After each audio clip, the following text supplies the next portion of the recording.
Başlaya bilərik. Hər vaxtınız xeyir olsun.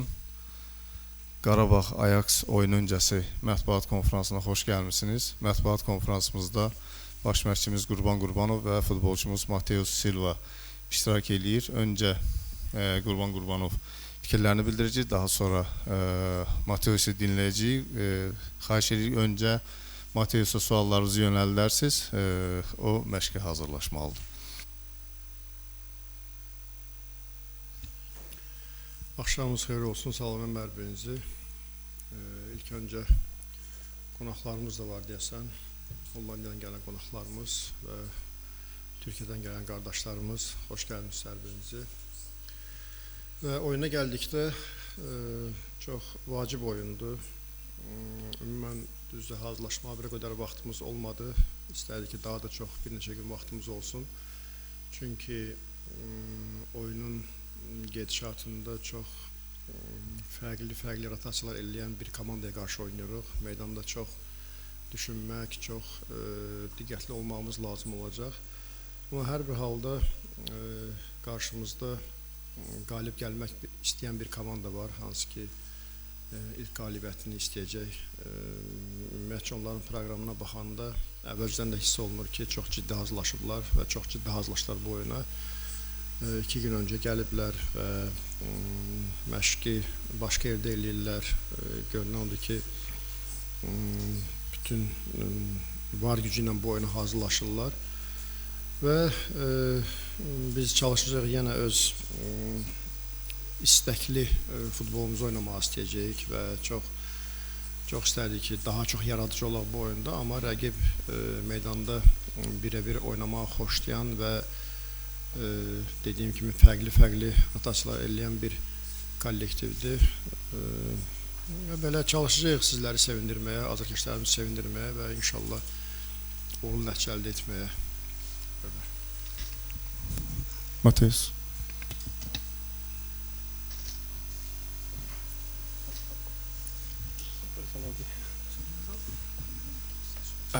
Amanhã esperamos grande jogo. Estamos bem focados nisso. Tivemos pouco tempo de trabalho, mas sabemos a nossa filosofia de trabalho que o nosso treinador passa pra gente. E se Deus quiser, vamos fazer grande jogo em frente à nossa torcida, que é o que a gente vem desempenhando no jogo.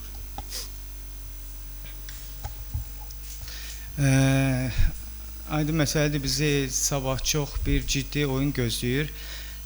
Çox təəssüf ki, bu oyuna hazırlaşmaq üçün kifayət qədər vaxtımız olmadı, amma bizim oyun fəlsəfəmiz hamıya bəllidir. Yəni ona görə məşqçinin bizə nə istədiyi bəllidir. Yəni hamımız bilirik sabah meydanda nə edəcəyimizi və üstəlik də doğma meydanda azərkeşlərimiz önündə oynayacağıq və çalışacaq ki, azərkeşlərimizi sevindirək. Mateusa suallarla başlaya bilərik. Buyurun.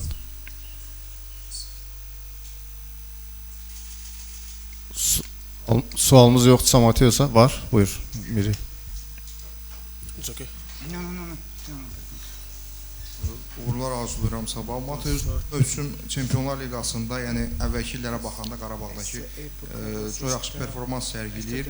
Sabahki oyundan nə gözləyir şəxsən futbolçu olaraq oyuna qarşı? Ajaxın 6 oyuncusu oynamayacaq, amma təbii ki, bu turnir elə turnir ki, əvəz edilməz oyuncu yoxdur futbol komandalar üçün. Yəni Mateusun performansının davamını görə bilərikmi sabahki oyunda? Xüsusi bir motivasiyası varmı? Həll edici oyun kimi görünür bu oyun.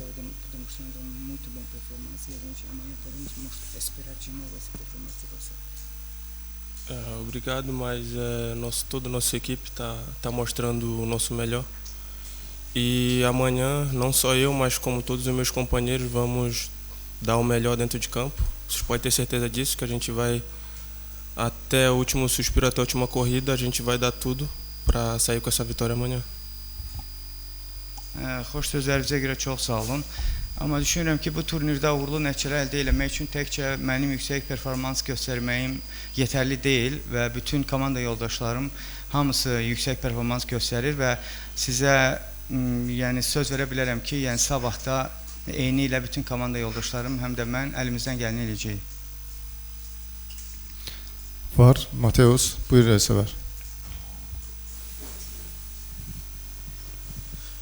Əvvəlcə uğurlar arzulayıram. Sabah demək olar ki, Qarabağ üçün həlledici oyunlardan biri olacaq. Komandanın içində həyəcan varmı bununla bağlı ki, sabah qələbə qazansaq, növbəti mərhələ üçün çox böyük bir yol açılacaq? Sim, é grande jogo amanhã, mas não estamos nervosos. Todos os jogos são grandes. É claro que a gente não vem de 2 jogos positivos, mas amanhã, como eu falei, vamos entregar tudo e com o nosso trabalho a gente vem colhendo nossos frutos. E amanhã, se Deus quiser, frente aos nossos, vamos trazer o resultado. Təbii ki, Çempionlar Liqasında bütün oyunlar böyük oyunlardır, amma hər hansı bir həyəcan yoxdur. Yəni bütün oyunlara necə hazırlaşırıqsa, bu oyuna da eyni ilə hazırlaşırıq və dediyim kimi, yəni yaxşı oyun göstərməyə çalışarıq.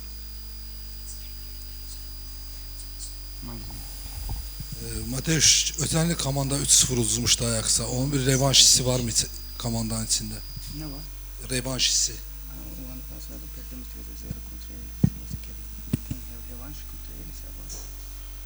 Ah, sim, sempre tem. A gente sabe que tivemos uma derrota frente a eles e amanhã, com esse jogo, pode ter certeza que a gente vai pôr tudo em campo para reverter esse placar que a gente teve. Doğrudur. Keçən il onları böyük hesabla məğlub olmuşduq, amma bir sözü deyə bilərəm ki, yəni vəziyyəti bu dəfə öz xeyrimizə dəyişməyə çalışacağıq. Görüşə, axırıncı sual. Oyunla bağlı sual verməyəcəm. Son günlər mətbuatda yəni iddialar var ki, Mateus Flamengoya keçə bilər. Yəni Qarabağa gəlib tramplin olaraq çox, yəni Qarabağ bütün futbolçular üçün yaxşı tramplindir. Məsələn, Juninho hal-hazırda Flamengoda oynayır. Yəni belə bir məlumat varmı və yaxud da Flamengonun ən azından adının hallanması xüsusi bir motivasiya verir Mateusa və bu baş verə bilərmi, yəni Flamengoya keçidi? Você pode passar para o Flamengo como trampolina para todos os jogadores, como se o Juninho já passou para o Flamengo. E tem uma notícia, você já ouviu essa notícia? E também pode ser uma motivação para você? Não, na imprensa sai muita coisa e não dá para acreditar em tudo e também a gente não fica metendo essas coisas na cabeça porque a gente está no meio de um trabalho, estamos no meio de uma missão e não podemos desfocar. É claro que depois a gente para e pensa nessas coisas, mas no momento a gente não para pensar nisso, a gente está focado na nossa missão e é isso que a gente tem que fazer até o fim. Mətbuatda ümumiyyətlə çoxlu xəbərlər çıxır və bütün bu xəbərlərə inanmaq zorunda deyilik. Ona görə də biz yolun ortasındayıq. Bizim öz missiyamız var. Həmin missiyanı bitirməliyik və yəni fokuslamışıq bir işə və bundan bu diqqətimizi yayındırmamalıdır. Sonradan yəni vaxtımız olacaq, yəni düşünmək üçün, amma dediyim kimi missiyamızı sona qədər başa vurmalıyıq. Teşekkürler Mateus. Obrigado por nos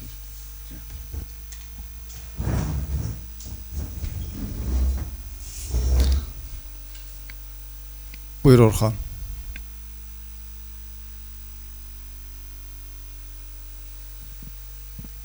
Qurban mənim, sabahki oyunda uğurlar arzulayıram. Təbii ki, Ajax'ın gücü bəllidir. Köklü komandadır, tarixi var. Amma hazırda Ajax'ın 5 oyundan 0 xalı var və sonuncu yerdədir. Bu vəziyyətin bu cür olmağı bir çox azarkeşlərdə bu oyuna 3 xal gözü ilə baxılır. Yəni bu hal komandaya, futbolçulara necə təsir edir? Yəni mənfi yoxsa müsbət? Çox sağ olun. Elə ən təhlükəlisi budur. Ümumiyyətcə, yəni bu cür yanaşmaq. Bəli, istənilən komandanın xalı olmaya bilər və yaxud daha çox ola bilər.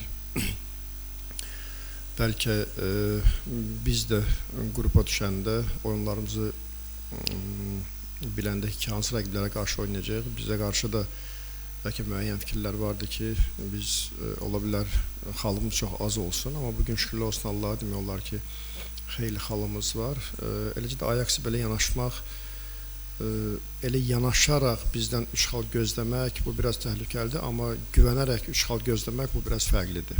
Ona görə yəni bu hər rəqibə qarşı belə bir fikirlər olub, həm azarkeşlərdə, həm ümumiyyətcə mediada belə bir fikirlər gedib, amma bu da bizə əlavə bir təcrübə verib ki, futbolçuları oyuna bu fikirlərdən uzaqlaşmaq üçün kökləyə bilirik və sadəcə biz başqa kənar fikirlərə belə deyək, diqqət ayırmayaraq fikrimizi tam oyuna kökləməliyik, çalışıb düzgün insanla oyun oynamalıyıq və qarşımızda Ajax var.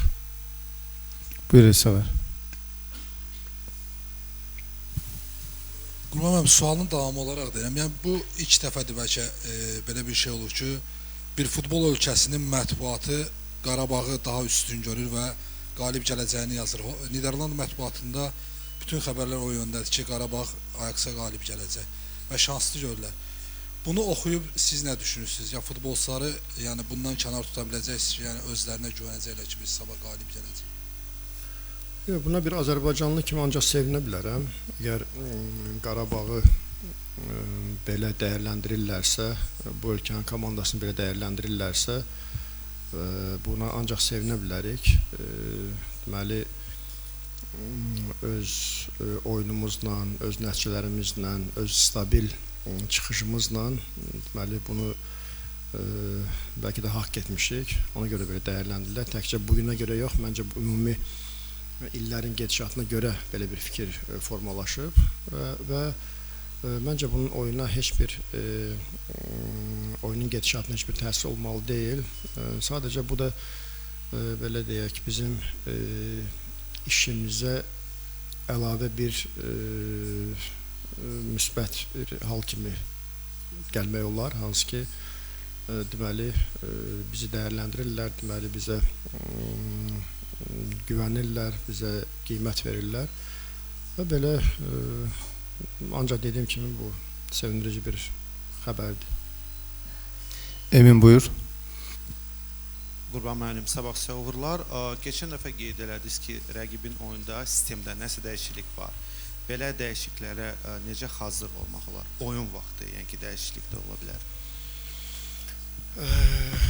Bəli, elə oyunun ilk açılışda da fikirlərini bildirdim. Bir oyunun gedişatında sistemdə dəyişiklik eləyir və ilk dəqiqələrdən də bunu eləyə bilər. Hansı ki, həm 5-li müdafiə oynayır, həm 4-lü müdafiə oynayır və hücum xəttində fərqli sistem qurur. Yəni futbolçularımın ona görə bildirdim ki, oyunun gedişatı çox diqqətli olması lazım olacaq. Çünki biz daha çox istəyirik ki, aktiv futbol oynamağa, daha çox rəqibə təzyiq göstərmək istəyirik. Əgər sistemdə hər hansı bir biraz dəyişiklik olsa, bunu biz həmən hiss eləməliyik. Futbolçular meydanda həmən hiss eləməlidir ki, düşündüklərimiz yanlış olmasın. Əgər yanlış olduğunda bu bizim qapıda təhlükə deməkdir. Buyurun Erdal Bey. Öncelikle meslektaşlarımın söylediği şeyler Türkiye'de de geçerli. Artık Karabağ neredeyse Türkiye'den bakışta da her maçın favorisi. Hatta Napoli maçında bile favori gibi görünüyordu Türkiye'de. Bu anlamda üzerinize çok daha ağır bir mesuliyet yüklendi gibi görünüyor. Allah kolaylık versin. Sorum şu. Bugün geldiğiniz noktada sezon başıyla düşünürseniz hedeflediğinizin kaçını yaptınız? Başarılı buluyor muyuz siz? Kendinizle muhasebe yapınca. Teşekkür ediyorum. Çox sağ olun. Bəlkə demək çətin olar mənim üçün. Düşündüyümüz nəticəni etmişik və ya etməmişik. Bəlkə razılaşa bilərik ki, hətta etmişik. Çünki elə ilk oyunda, Benfica ilə oyunda bizim Ümumiyyətlə Çempionlar Liqasında qrup mərhələsində ilk qalibiyyətimiz oldu. Bunu bir yenilik kimi qəbul elədik. Bu sonra ikinci qalibiyyət oldu, əlavə gəldi və sonra Chelsea ilə oyunda yenə bərabərlik oldu.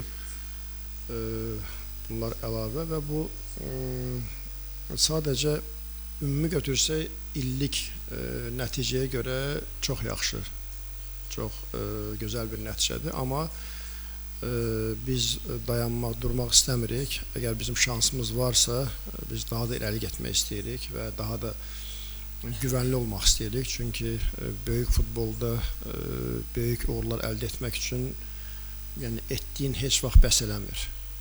Gərək minimumu əldə saxlayasan və yenə artığını etmək lazımdır. Və belə bugünə kimi olan oyundan, nəticədən çox razıyam, futbolçularımdan çox razıyam. Amma biz daha da böyük olmaq üçün, daha da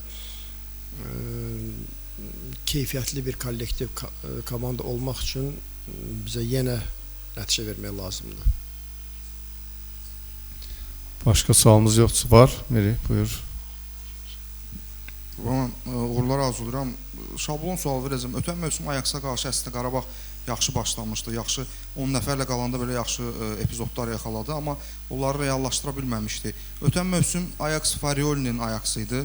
İndiki isə yəni belə deyək də əvəz etmədə olan baş məşqçi hələ tam olaraq təsdiqləməyib. Yəni bu iki komandanın oyun sistemindən danışdınız düzdür, amma o Ajax-la bu Ajax arasında bir xüsusi bir fərq varmı? Hansısa bir detallarda, yoxsa aşağı yuxarı eyni futbol oynayan bir komandadır?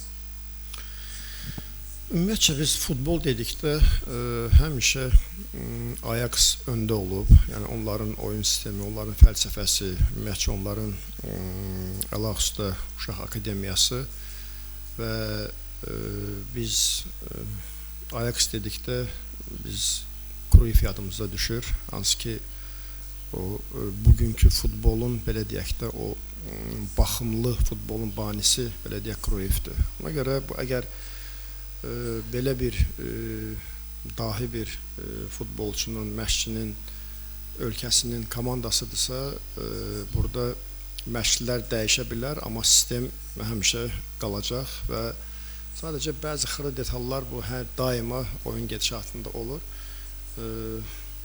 Biz heç vaxt onları düşünərək komandaya yaxınlaşmalı deyilik.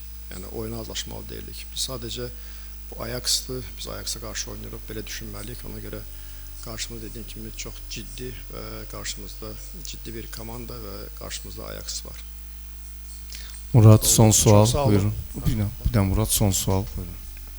Qurban, mən uğurlar arzulayıram sabahki oyunda. Bu Qarabağın hər oyundan sonra Çempionlar Liqasında performansını dünya mətbuatında çox geniş işıqlandırılır və əsas da heyət dəyəri daha çox göz önünə çıxarılır. Təbii ki, bu da yanvarda bu artıq indidən başlayıb transfer şayələri, məsələlər ortaya çıxmağa. Yəni sualım bundan ibarətdir, Qarabağ yanvarda heyəti qorumağa çalışacaq, yoxsa əlinə yaxşı fürsət düşmüşkən oyuncuları yaxşı qiymətə satmağı planlaşdıracaq? Mən ilin sonuna həmişə komandada problemlər olur. Biz götürsək belə, məsələn, elə bizdə bir neçə oyunçumuz zədəli, bir neçə oyunçumuz mikro zədəli, bir neçə oyunçumuz yorğun. Yəni sezon sona yaxınlaşdıqca bizim istənilən klubun, yəni istənilən böyük klubların hətta problemləri olur. Və biz daima heyətimizdə daha yaxşı, daha keyfiyyətli oyuncuların olmasının tərəfdarıyıq və bunun da üzərində iş gedir. Amma biz əgər dünya bazarına çıxmaq istəyiriksə, bu hallar mütləq olmalıdır. Əgər yaxşı bir klubdan, yaxşı bir ölkənin klubundan bizim oyunculara hansısa bir yaxşı təklif olarsa, o bazara girmək üçün də biz bu adımları atmalıyıq və hansı ki, bugünə kimi bir neçə bizim belə bir transferimiz olub və əlbəttə ki, özümüz də komandaya əlavə bir oyuncular gətirməliyik. Çünki bu bizim işin gedişatıdır. Belə bir şey yoxdur ki, bu futbolçu mənim komandamda olacaq və bu buradan heç yana getməməlidir. Biz çox istəyirik ki, daha üstün çempionata, daha üstün klublara getsin və belə olduğu halda biz buna yox deməyəcəyik və imkan olduğu qədər də komandamıza transfer pəncərəsində mütləq bir neçə oyuncu dəvət etmək istəyirik ki, kollektivimiz daha sağlam olsun və daha da keyfiyyətli olsun. Təşəkkürlər, sabah görüşəndə.